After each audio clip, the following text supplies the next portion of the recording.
Hey, what's up, everybody? Okay, let's see. I'm still with Fields. I'm still with the big company. We have a bunch of restaurants. I've got drivers and cars, so now I can take clients out and take them to dinners. These nice, expensive dinners like blowfish yakifugu, which is like barbecue blowfish, which everybody thinks blowfish is dangerous. But when we opened the restaurant, I went there for 6 days in a row. That's all I ate for 6 days. And to now, I can't. I don't like to eat fish at all because it just turns my stomach after eating so much of it. But I just still go there, and I still have to go there with clients. Even to this day, I still go to use the restaurant because it's famous. But blowfish, if you know how to cook it, there's no issues. Don't. It's not even a threat.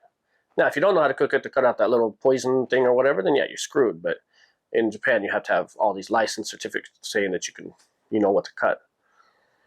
So we got the restaurants, we got these cars. When people need drivers or whatever, I call these people. I pick them up. I can pick them up from the airport. Just things like that. My whole job is just networking and creating foundation and creating these connections with other companies, music labels, Warner, Sony, Universal, Fox, Red Bull, Adidas, just any major company. My job is just to make connections and see how we can work together on projects. I've already done that for the last 10, 15 years, so I already know all the heads of these companies, so it's really easy. And, it looks like I'm doing a lot, but I'm just making phone calls. So this episode, we're going to just go over, I guess, probably three people that I had to deal with, like, during this time. It's really quick because I didn't really deal with them a lot. It was just really short, quick, take a picture, hey, what's up, do you like Japan? Yeah, blah, blah, blah. So the first one would be Ice Cube. Promoter was coming. He was bringing Ice Cube. He asked us if we want to come to the show. I called some of the players. It was the end of the season. I think it was actually the day before they left. And they were like, yeah, of course, we'd love to see Ice Cube. So we go to the venue. We watch his show. It's a great show. He did a great job. After the show, they take us into the backstage in this waiting room. And we're supposed to go meet Ice Cube, take some pictures, talk to him. And they're bringing in other artists, Japanese celebrities. And then somebody's coming to get them and taking them to the thing. So we're still standing here. We're the first ones in. And the people I'm with are like, why are we last? What's the problem?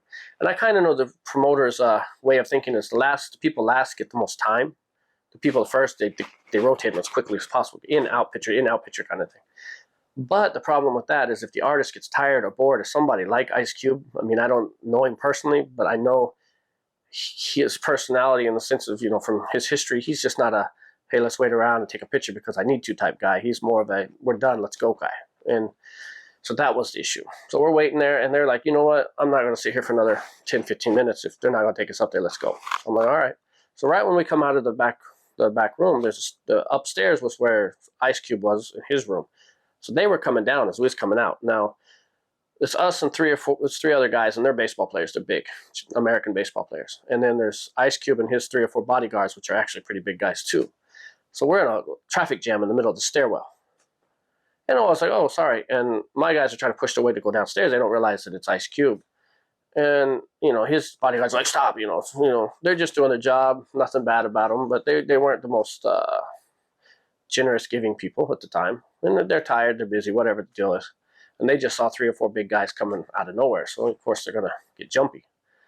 So the promoter is kind of like, hey, this is Bachi, the guy I was telling you about with the baseball players. And, Ice Cube's like, oh, okay, sorry, yeah, nice we were waiting for you guys, but you didn't come. Like, I didn't want to throw anybody on the bus, so I was like, oh yeah, these guys were busy signing autographs. I just, whatever. And so, we talked just a little bit because it's hot in the stairwell. There's just a bunch of people trying to get in and out, go up the stairs, and we've got 6 huge bodies. This is probably 8 huge bodies blocking the way. And, we're like, all right. And so he's like, you guys want to get a picture? So we take a picture on the stairwell. It's not a great picture. Of course, I'll post it. It's not nothing special, but, it's Ice Cube. And I liked Ice Cube from the movies he's been in and stuff like that. So I was happy. And plus, going through high school, NWA, that was, that story or that movie, just watching it, that was during my high school years and coming up. So kind of cool to see his history of everything they went through. So it was, of course, the movie hadn't been released yet, but you just know the story of NWA. It was cool. I was happy to meet him. He was a nice guy. His bodyguards, not the coolest, friendliest people in the world, but, that's the job. You can't get mad at them for doing what they're paid to do. That's protecting. So, yeah, we talked, but then the player told me the next day at the airport, he was actually with Ice Cube, like at the airport in first class lounge or whatever, and they talked. He said he was great. He wasn't tired. He wasn't worn out like he was when we met him.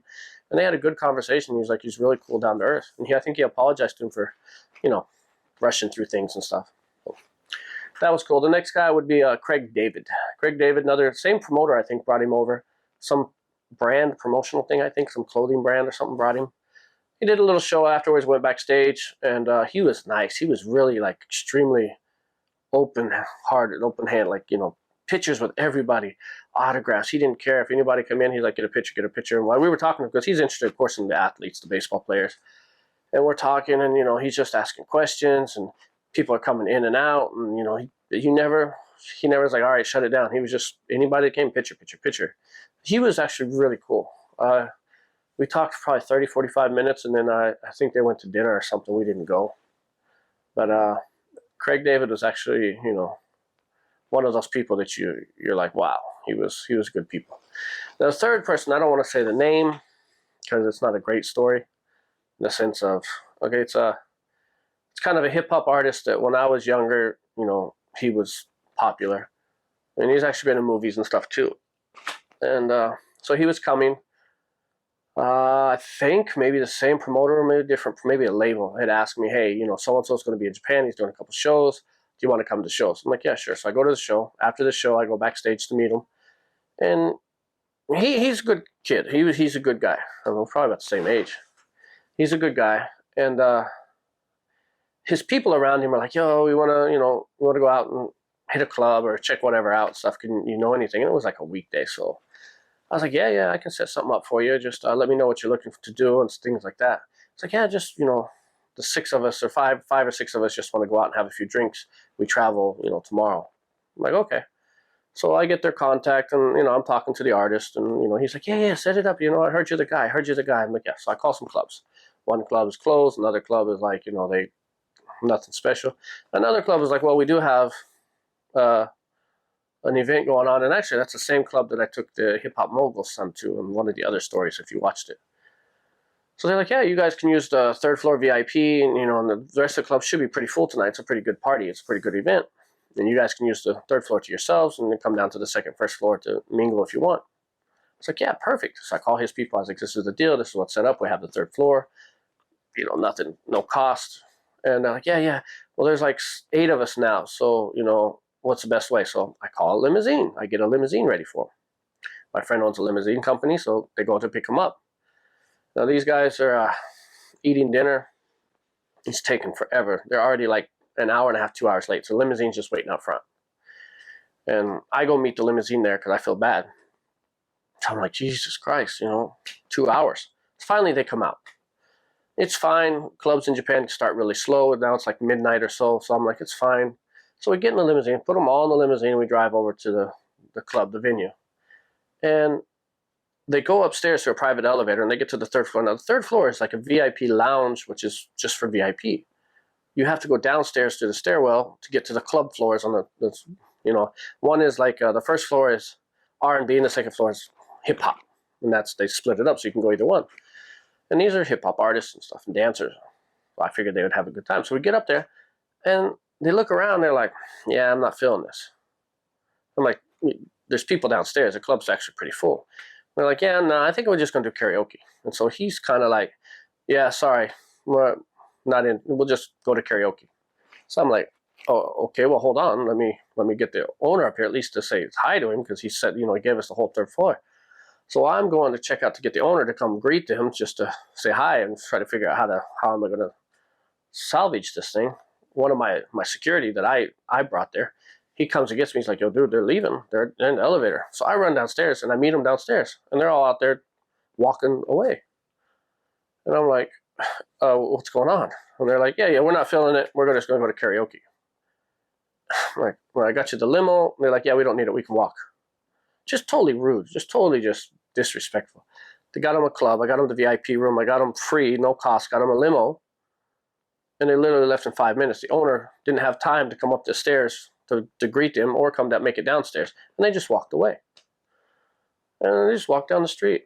I'm just like, now I have security here that I asked to come to help for bodyguards and stuff, just to extra protection. I've got staff that I brought to help me deal with them because there's like 12 of them now because they picked up more people on the way. I feel bad. These guys, now they're stuck until first train or taxi home, which is a few $100s each. I'm just like, so I give them all a little bit of money to say thanks for coming, and they party in the club and they have a good time. The limo takes a couple of them home that doesn't live too far. And I send the limo driver home. And I was just like, wow, just so rude. And just rude. I mean, that's the only way you can look at it. Camera kind of jumped there. So the next day I get a phone call from these people saying, hey, did he leave a digital camera in the limo? And I'm like, I don't know. So I call the limo company checks the car, and they're like, oh, yeah, we found the camera. So his flight is in like 45 minutes. It takes at least an hour and a half to get there. I'd have to go pick up the camera and take it to him. There's just no way. So I just never called him back. I just left it at that. So I don't know what happened to the digital camera. I don't know what they did with it. I just didn't care. I mean, you're going to treat me like that after I jump through hoops for you? It's not worth my time.